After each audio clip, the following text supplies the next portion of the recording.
I think what's real important to look at is it was accepted.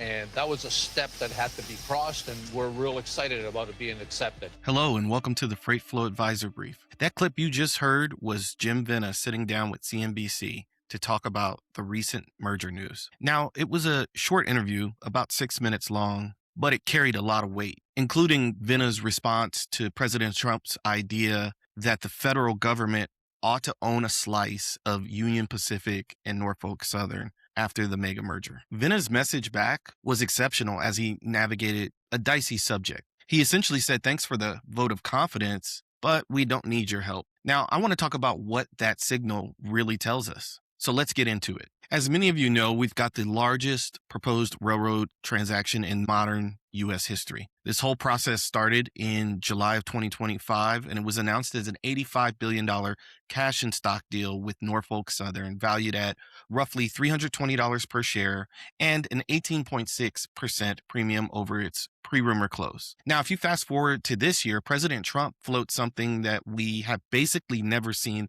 in U.S. freight rail, at least since regulation. The federal government proposing that maybe they should take roughly a 15% ownership stake in the merged railroad. He framed it as the government getting a piece of what he calls good business instead of regulating from the sidelines. Now, for good reason, those statements get a lot of press. Media outlets like Fortune and Yahoo Finance, they pick it up and they run with it.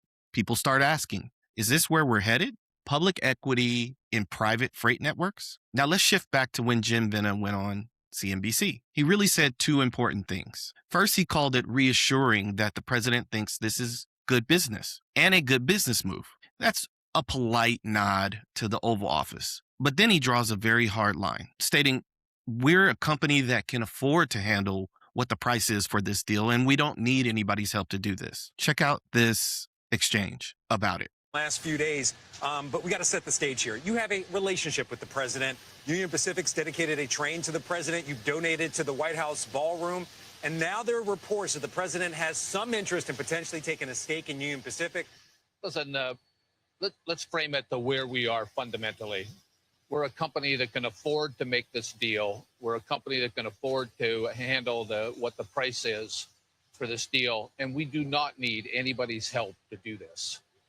I find it comforting that the president of the United States looked at what we're doing and says, son of a gun, this is a good business move, strong, and I'd like to invest. Listen, I have not had any direct communication with the president of the United States to talk about the president and the government specifically coming in and being. Now, he goes on to say that he hasn't had direct talks with Trump about the government coming in as a partner, and that Union Pacific is capable of executing on the agreement on its own balance sheet. I think that's a soundbite you should anchor on because it's not just about Trump. It's a message to the bond desk, equity investors, regulators, and every shipper trying to guess where this goes next. Union Pacific wants this deal, not the backstop. So let's zoom out a bit. On one level, this is pretty simple. If you're about to close an $85 billion rail deal in a sector where the STB review can run about 16 months, and you're targeting an early 2027 close, you want every stakeholder to believe two things. The first is that you can finance it without drama. And the second is that you can integrate it without blowing up your own network or national supply chain. Vena's CNBC answer was aimed squarely at the first part. When he says we can afford to handle that price, we don't need anyone's help, he's doing a couple things at once. He's effectively telling the credit markets, we're not structuring this on the edge of what's possible. We're not dependent on the government equity check or even some special vehicle to make this math work. He's telling regulators, judge this on industrial logic and competition, not on whether it's a quasi-public utility deal in disguise. Now, whether you believe that or not is a different question. But as a piece of positioning, it's really smart. It also sits in direct tension with where the politics have been drifting as of late.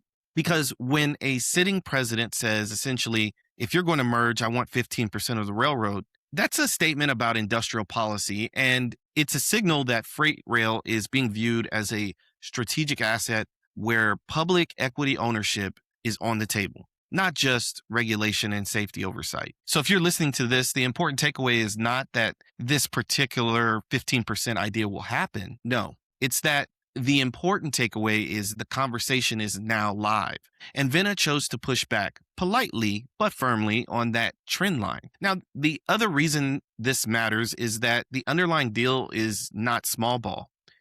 UP and NS have been framing this as the first coast-to-coast single-line freight railroad in the United States, really stitching together Union Pacific's Western franchise with Norfolk Southern's Eastern network. It's worth revisiting that we're talking about more than 50,000 route miles across 43 states, hitting around 100 ports. That network makes the pitch simple. Fewer interchanges, more single-line service, faster, more predictable long-haul rail options from West Coast ports and inland hubs straight into the East and Southeast. See, in that framing, the merger becomes a freight map redesign, not just a P&L exercise. It potentially raises rail share against long-haul truckload and some intermodal lanes. It can shift how importers think about gateway choice now, or how exporters think about inland access, and how domestic shippers think about service. That's the story that Vena is trying to keep front and center. So every time the conversation drifts to, does this only work if Washington writes a check?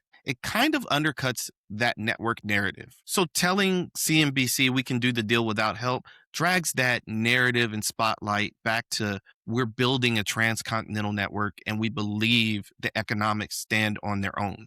Now, as always, Vena had a message for the large amount of opposition, but we'll get to that after this quick break from Freight FA, because I want to talk directly to the people who actually have to price this stuff in the real world. If you're listening to this show, there's a good chance that someone on your team has a spreadsheet open right now, and they're trying to answer a simple question that gets complicated pretty fast. Questions like, what does this deal do to my costs on the lanes I care about? Now listen, that's exactly why we built Freight Flow Advisor chat right inside of freightfa.com. It's not some generic chatbot. It's a lane-aware freight analyst that sits on top of our cost intelligence engine, an engine built on multiple layers of data from the industry, compiled together and analyzed with a very specific freight lens. You can ask it things like, what does rail versus truck look like on the lane if the UP-NS merger goes through? Or you can ask it, show me how contract versus spot exposure on intermodal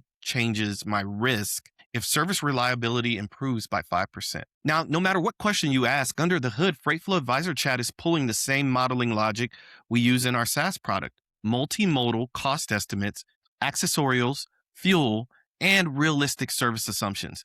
You're not getting some fluffy answer. You're getting a structured view of how different modal choices, different providers, and different scenarios actually move your dollars. Now, if you want to move beyond hot takes and actually quantify how deals like UP and NS change your world, Freight Flow Advisor Chat is built for you. You can try today at freightfa.com.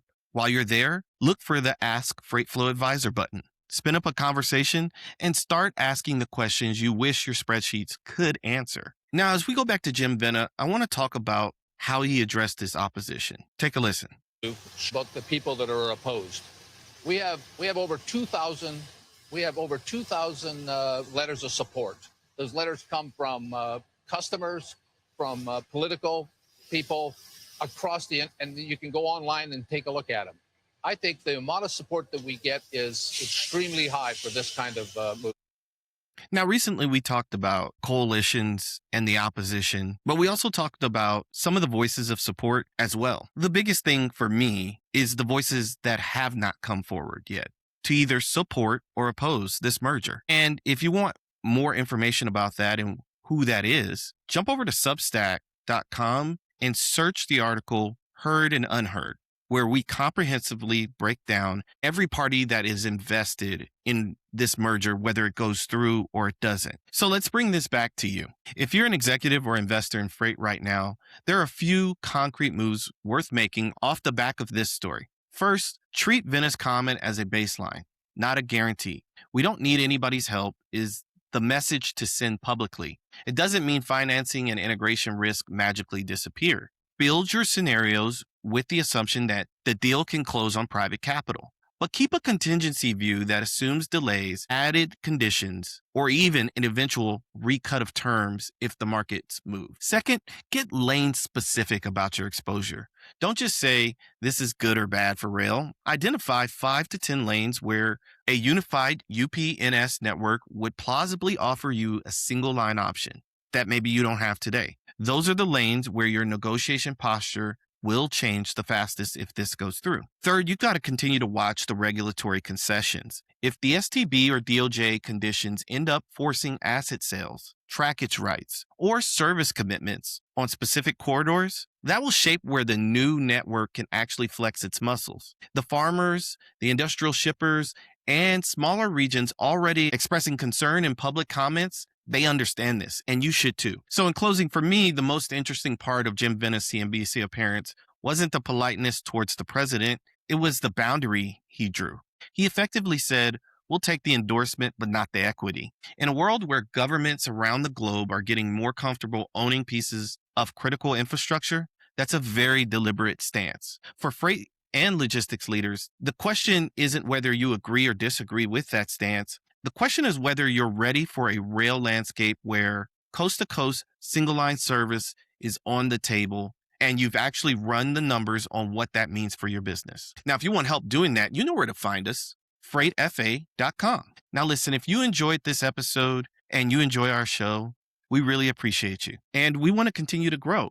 So make sure you share this with a colleague. You can follow us on social media at The Freight Flow Advisor on LinkedIn, Facebook, Instagram, and Substack. If you're a person that prefers a podcast on your daily commute, you can listen to these episodes on Spotify or Apple. And last, you can find us on YouTube. Until next time, this has been your Freight Flow Advisor Brief.